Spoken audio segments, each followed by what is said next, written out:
मेरा प्यार कम होने के दिन ब दिन बढ़ता चला गया। हम में काफ़ी मुलाकातें भी होती थी। यूं एक दूजे में गुम 3 साल गुजर गए। हम दोनों के हालात मामूल पर जा रहे थे और अब हमारे पास मोबाइल भी मुस्तकिल मौजूद होता था और हमारी रोज़ ही बातचीत होती थी। मैंने इस दौरान कभी भी किसी और की जानिब कभी भी नहीं देखा, क्योंकि मैं अपने आप को उसकी अमानत समझता था। मैं अपने इश्क में सच्चा था। मैं अपने इश्क में सच में बहुत ईमानदार था और उसके साथ भी, मगर मुझे उसके दिल का भेद मालूम नहीं था। मैं तो ये समझा था कि सिर्फ मैं ही उसी का हूँ और वो भी सिर्फ मेरी है, और मैंने सिर्फ इसी सूरत में ही उसे सहारा दिया था जब एक नाकदरे ने उसे धुतकार दिया था।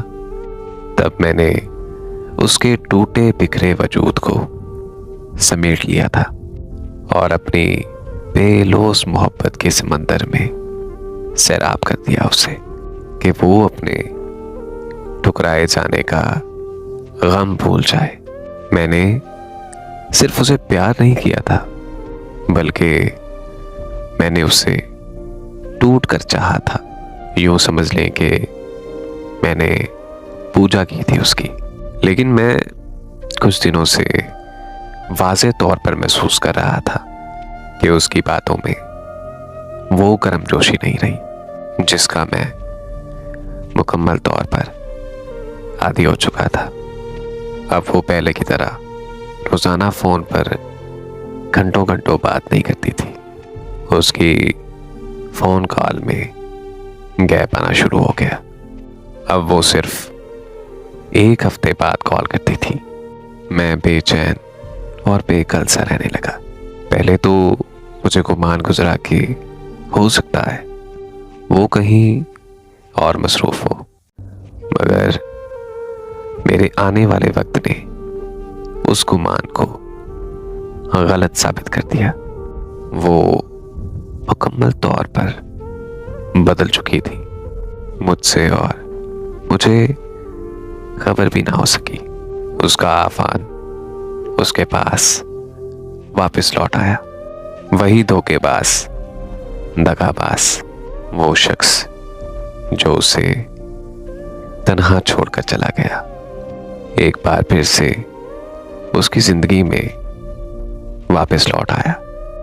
ज़ारा ने मुझसे कहा कि वो मुझे प्यार नहीं करती, वो सिर्फ आफान से प्यार करती है। उसने उस दिन मुझे ये कहा कि हैदर, दूर हो जाओ मुझसे, मुझे कभी मिलने का मत कहना।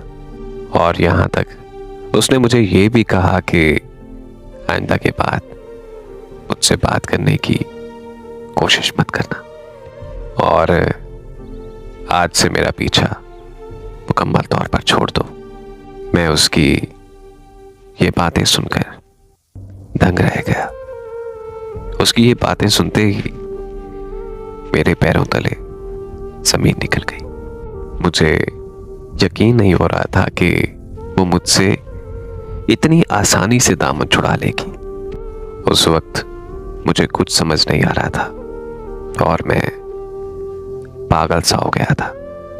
उस रात मैं बहुत रोया और फूट फूट कर रोया, और फिर आने वाली हर रात मेरा तकिया भिगोते हुए गुजरी। उससे ऐसी बेहिसी की उम्मीद तो मुझे हरगिज़ नहीं थी। सिराज भाई, यकीन जाने कि मैं उसे अपने दिलो जान से अपना बनाना चाहता था, और मेरा दिल हमेशा से ही उसी बात का मुंतज़िर रहा है। वो एक बार, अगर एक बार वो मुझे पुकारेगी तो मैं उसकी जानिब दौड़ा चला जाऊंगा। मगर आज तक उसने मेरी तरफ एक बार भी पलट कर नहीं देखा। वो छोटे बच्चों की तरह से हिचकियां ले लेकर रो रहा था और मैं हैरत से गंग था।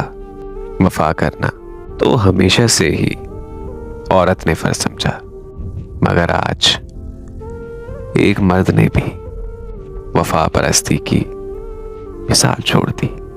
उसका रंग टिमटिमा रहा था और चेहरे पर आंसू की लड़ियां उसके रुखसार पर रवां थी। मैंने उसे कहा कि भला मर्द भी कभी रोते हैं हैदर। मैंने टिश्यूज की जानिब बढ़ाया।